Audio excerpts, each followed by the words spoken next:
Welcome to the Secret Sauce of Outsourcing podcast that's dedicated to making you better at working with online Filipino specialists. This is episode 166. A magnitude 7 earthquake hits northern Luzon.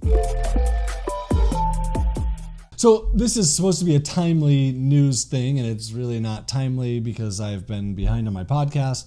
But just so you know, a magnitude 7.3 earthquake hit northern Luzon, the island of Luzon, which is where Manila is, and Quezon City and Makati. That's the island that those are all on. So this hit the northern part of the island. It was definitely felt in Manila, which is 270 miles away, that's a long way. So when I was growing up, there was 2 earthquakes in Southern California that were a big deal to me. They were like, I remember being 6.7 about on the Richter scale. And man, I remember those things being scary and the earth moving and rolling and shaking. This is a 7.3. This is quite a bit bigger, and this caused a lot of destruction in the Philippines. People were definitely killed in this earthquake. It has been a few weeks now, but it may still be worth saying something to your team about this.